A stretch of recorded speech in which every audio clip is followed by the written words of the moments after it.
பொன்னியின் செல்வனோட 76வது அத்தியாயம் தான் பார்க்க போகிறோம். இந்த அத்தியாயம் முழுவதும் ஒரு ஒற்றன் பிடிபட போகிறான். அது எப்படிங்கிறது தான் பார்க்க போகிறோம்.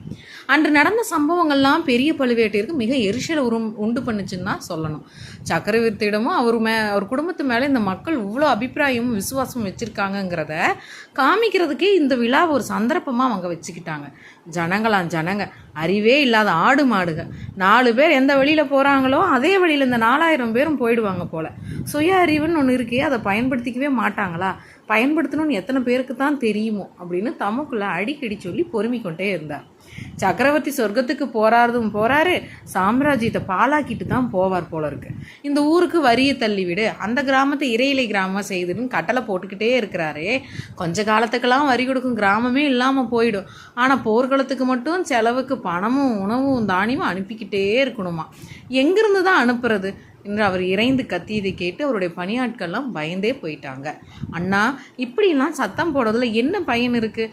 காலம் வர வரைக்கும் நம்ம காத்திருந்து தான் காரியத்தை செய்யணும் அப்படின்னு சொல்லி சின்ன பழுவேட்டையர் அவருக்கு பொறுமையாக எடுத்து சொல்லிட்டு இருக்கார். குந்தவை நம்ம அரண்மனைக்கு வரப்போகிறான்னு தெரிஞ்சதுமே பெரியவருக்கு இன்னுமே கோபம் அதிகமாயிடுச்சு. நந்தினிகிட்ட போய், இது என்ன நான் கேள்விப்படுறது? அந்த அறைக்கு இங்கே எதுக்கு வரணும்? அவளை நீ ஏன் அழைச்ச? அவள் உன்னை அவமானப்படுத்துறதுல நீ மறந்துட்டியா அப்படின்னு கேட்குறாரு. ஒருவர் எனக்கு செய்த நன்மையையும் நான் மறக்க மாட்டேன், இன்னொருவர் எனக்கு செய்த தீமையும் நான் மறக்க மாட்டேன். இன்னமும் இந்த சுபாவத்தை கூட நீங்கள் புரிஞ்சிக்காம தான் என் கூட இருக்கீங்களா அப்படின்னு நந்தினி கேள்வி கேட்குறான். அப்படியானா அவங்க எதுக்காக வரணும்? அவள் இஷ்டம், அவள் வருகிறாள். சக்கரவர்த்தியின் குமாரி அந்த இருமாப்பு இருக்கும் இல்லையா, அவள் வருகிறாள். நீ எதற்காக முதல்ல அழைப்பு விடுத்தாய்? நான் அழைக்கவே இல்லை, அவளே அழைத்து கொண்டாள். சம்புவரையர் மகன் உங்கள் வீட்டில் இருக்கிறாராமே, அவரை நாம் பார்க்க வேண்டும் என்றால் நீ வராதேன்னு நான் சொல்ல முடியுமா? அப்படி சொல்லக்கூடிய காலம் வரும். அதுவரையில் எல்லா அவமானங்களையும் நான் பொறுத்து கொண்டு தானே வேண்டும்.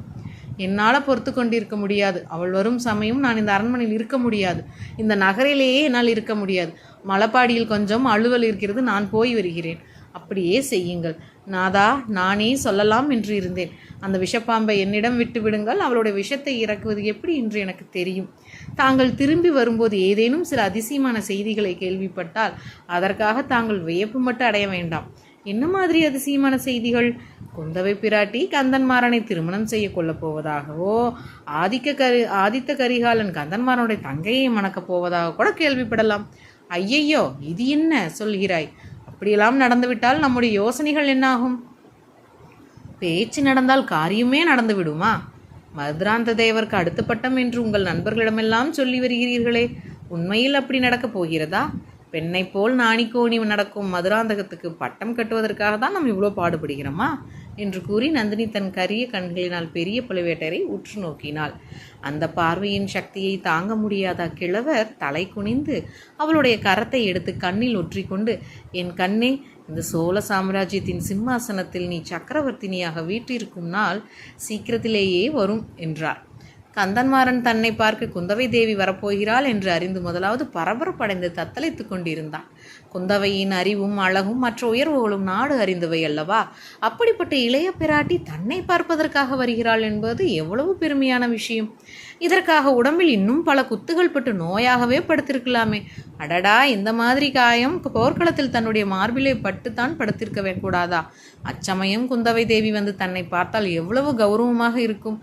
அப்படி இல்லாமல் இப்போது ஒரு சிநேகிதன் செய்த துரோகத்தை பற்றி பலரிடம் படித்த பாடத்தையே அல்லவா அவளிடமும் படித்தாக வேண்டும். இடையிடையே அந்த பெண்ணரசியின் குடும்பத்தினருக்கு விரோதமாக அவன் ஈடுபட்டிருக்கும் ரகசிய முயற்சியை குறித்து நினைவு வந்து கொஞ்சம் அவனை வருத்தியது. கந்தன்மாறன் யோகியமான பிள்ளைதான், தந்திர மந்திரங்களும் சூதுவாதுகளும் அறியாதவன்தான். நந்தினியில் மோகன் சௌந்தரியம் அவனை போதைக்குள்ளாகி போதிலும் அவள் இன்னொருவரின் மனைவி என்ற நினைவினால் தன் மனதுக்கு அரண் போட்டு வைத்திருந்தான். ஆனால் குந்தவை பிராட்டியோ கல்யாணமாகாதவள். அவளிடம் எப்படி நடந்து கொள்வது, எவ்வாறு பேசுவது? மனதில் வஞ்சம் வைத்துக்கொண்டு இனிமையாக பேச முடியுமா? அல்லது அவளுடைய அழகிலேயே மயங்கி தன்னுடைய சபதத்தையே கைவிட்டும்படியான மனத்தளர்ச்சி ஏற்பட்டு விடுமா? அப்படி நேருவதற்கு ஒரு நாளும் இடம் கொடுக்கக்கூடாது. இளவரசி எதற்காக இங்கே நம்மை பார்க்க வர வேண்டும்? வரட்டும், ஏதாவது மூர்க்கத்தனமாக பேசி மறுபடியும் வராதபடி அனுப்பிவிடலாம். இவ்விதமெல்லாம் கந்தமாறன் முடிவு செய்து குந்தவி பிராட்டியை கண்டதும் அடியோடு கரைந்து மறைந்து விட்டான். அவளுடைய மோகன வடிவமும் முகப்பொலிவும் பெருந்தன்மையும் அடக்கமும் இனிமை ததும்பிய அனுதாப வார்த்தைகளும் கந்தமாறனை தம் வயம் இழக்கச் செய்துவிட்டது. அவனுடைய கற்பனா சக்தி பொங்கி பெருகியது. தன்னுடைய பெருமையை சொல்லிக்கொள்ள விரும்பாதவனைப் போல் நடித்து, அதே சமயத்தில் அவளுடைய கட்டாயத்துக்காக சொல்கிறவனைப் போல தான் புரிந்த வீரச் செயல்களையெல்லாம் சொல்லி கொண்டிருந்தான். தோள்களிலும் மார்பிலும் இன்னும் தன் உடம்பெல்லாம் போர்க்களத்தில் தான் அடைந்த காயங்களை காட்ட விரும்பாதவனைப் போல காட்டிக்கொண்டான். அந்த ஸ்நேக துரோகி வந்தியத்தேவன் என்னை மார்பிலே குத்தி கொன்றிருந்தால் கூட கவலை இல்லை, முதுகிலே குத்திவிட்டு போய்விட்டானே என்று தான் வருத்தமாக இருக்கிறது. ஆகையினால தான் அவனுடைய துரோகத்தை பற்றி சொல்ல வேண்டியதாக இருக்கிறது. இல்லாவிடில் போரில் புதுமுக கிட்ட ஏற்படும் தோளிலோ மார்பிலோ குத்தி காயப்படுத்தியிருந்தால் அவனை மன்னித்து விட்டே இருப்பேன் என்று கந்தமாறன் உணர்ச்சி பொங்க கூறினான். குந்தவைக்கு உண்மையாகவே தோன்றியது, வந்தியத்தேவன் இப்படி செய்திருப்பானா, அவன் விஷயத்தில் நாம் ஏமாந்து போய்விட்டோமோ என்ற ஐயமும் உண்டாகிவிட்டது. நடந்ததை விவரமாக சொல்லும்படி கேட்கவே கந்தமாறன் கூறினான். அவனுடைய கற்பனா சக்தி அன்று உச்சத்தை அடைந்தது நந்தினிக்கே வியப்பை உண்டாக்கிவிட்டது. பாருங்கள் தேவி, கடம்பூரில் தங்கி அன்றே அவன் என்னை ஏமாற்றி விட்டான். தஞ்சாவூருக்கு புறப்பட்ட காரியம் இன்னதென்று சொல்லவே இல்லை. இங்கு வந்து ஏதோ பொய் அடையாளத்தை காட்டி உள்ளே நுழைந்திருக்கிறான். சக்கரவர்த்தியும் போய் பார்த்திருக்கிறான். ஆதித்த கரிகாலனிடமிருந்து ஓலை கொண்டு வந்ததாக புழுகி இருக்கிறான்.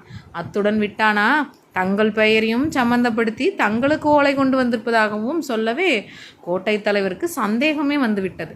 அவன் ஒற்றனாக இருக்கலாம் என்று எண்ணம் வந்து அவனை காவலில் வைக்க சொல்லியிருக்கிறார்கள். எப்படியோ தப்பித்து போய்விட்டான். அது விஷயத்தில் அவனுடைய சாமர்த்தியத்தை மெச்சித்தான் ஆக வேண்டும். நான் இந்த செய்திகளை கேட்டபோது என் சிநேகிதன் பகையாளியாக ஒற்றன் என்பதை மட்டும் என்னால் நம்பவே முடியவில்லை. அவனுடைய சுபாவத்திலேயே சில கோணல்கள் உண்டு. அப்படி ஏதோ அசட்டுத்தனம் செய்திருக்கிறான் என்று நான் நம்பிக்கொண்டிருந்தேன். எப்படியாவது அவனை நான் கண்டுபிடித்து திரும்ப அழைத்து வருகிறேன், அவனை மன்னித்து விட வேண்டும் என்று கோட்டை தலைவரிடம் நிபந்தனை பேசியெல்லாம் நான் புறப்பட்டு கொண்டிருந்தேன். கோட்டையை சுற்றியுள்ள வடவாற்றங்கரையோடு அந்த நள்ளிரவில் சென்றேன். யாரையும் பின்னோடு அழைத்து போய் என் நண்பனை அவமானப்படுத்த விரும்பவில்லை. கோட்டையிலிருந்து தப்பியவன் எப்படியும் மதில் வழியாகத்தான் வெளியே வர வேண்டும் அல்லவா? முன்னமே வெளியே வந்திருந்தாலும் பக்கத்து காடுகளிலே தான் மறைந்திருக்க வேண்டும். ஆகையால் வடவாற்றங்கரையோடு போனேன். ஒருவன் செங்குத்தான கோட்டை மதில் சுவர் வழியாக இறங்கி வருவது மங்கிய நிலா வெளிச்சத்தில் தெரிந்தது. உடனே அங்கே போய் நின்றேன். அவன் இறங்கியதும், நண்பா, இது என்ன வேலை என்றேன். அந்த சண்டாளன் உடனே என் மார்பில் ஒரு குத்து விட்டான். யானைகள் இடித்தும் நழுங்காத என் மார்பை இவனுடைய குத்து என்ன செய்யும்? ஆயினும் நல்ல எண்ணத்துடன் அவனை தேடி போன என்னை அவன் குத்தியது பொறுக்கவில்லை. நானும் குத்திவிட்டேன். இருவரும் துவந்த யுத்தம் செய்தோம். அரை நாளிகையில் அவன் சக்தி இழந்து அடங்கியே போனான். என்னிடம் நீ வந்த காரணத்தை உண்மையாக சொல்லிவிடு, நான் உன்னை மன்னித்து உனக்கு வேண்டிய உதவி செய்கிறேன் என்று நான் சொன்னேன். களைப்பாக இருக்கிறது, எங்கேயாவது உட்கார்ந்து சொல்கிறேன் என்றான். சரி என்று சொல்லி அழைத்துச் சென்றேன். முன்னால் வழிகாட்டி கொண்டு போனேன். திடீரென்று அந்த பாவி முதுகில் கத்தியினால் குத்திவிட்டான்.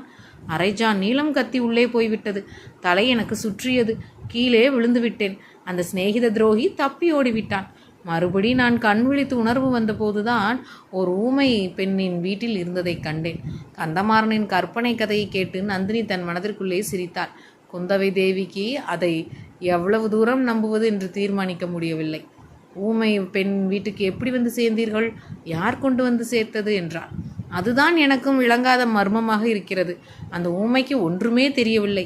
தெரிந்தாலும் சொல்ல முடியவில்லை. அவளுக்கு ஒரு புதல்வன் உண்டாம். அவனையும் அன்றிலிருந்து காணவே காணாம். எப்படி மாயமாய் மறைந்தான் என்று தெரியாது. அவன் திரும்பி வந்தால் ஒரு வேளை கேட்கலாம். இல்லாவிட்டில் பழுவூர் வீரர்கள் என் நண்பனை பிடிக்கும் வரையில் காத்திருக்க வேண்டியதுதான். அவன் அகப்பட்டு விடுவான் என்று நினைக்கிறீர்களா? அகப்படாமல் எப்படி தப்ப முடியும்? சப்பட்டை கட்டி கொண்டு பறந்துவிட முடியாதல்லவா? அதற்காகவே அவனை பார்ப்பதற்காகவே இங்கே காத்திருக்கிறேன். இல்லாவிட்டில் ஊர் சென்று இருப்பேன். இன்னமும் அவனுக்காக பழுவூர் அரசர்களும் மன்னிப்பு பெறலாம் என்ற நம்பிக்கை எனக்கு இருக்கிறது. ஐயா, தங்களுடைய பெருந்தன்மையே பெருந்தன்மை என்றாள் இளைய பிராட்டி. அவளுடைய மனம் வந்தியத்தேவன் அகப்படக்கூடாது, அவன் துரோகியாக இருந்தாலும் சரிதான் என்று எண்ணமிட்டது. அச்சமயத்தில் அரண்மனை தாதி ஒருத்தி ஓடி வந்து, அம்மா, ஒற்றன் அகப்பட்டு விட்டான், பிடித்து வருகிறார்கள் என்று கத்தினாள். நந்தினி, குந்தவை இருவருடைய முகத்திலும் துன்ப வேதனை காணப்பட்டது. நந்தினி விரைவில் அதை மாற்றிக்கொண்டாள். குந்தவையினால் அது முடியவில்லை.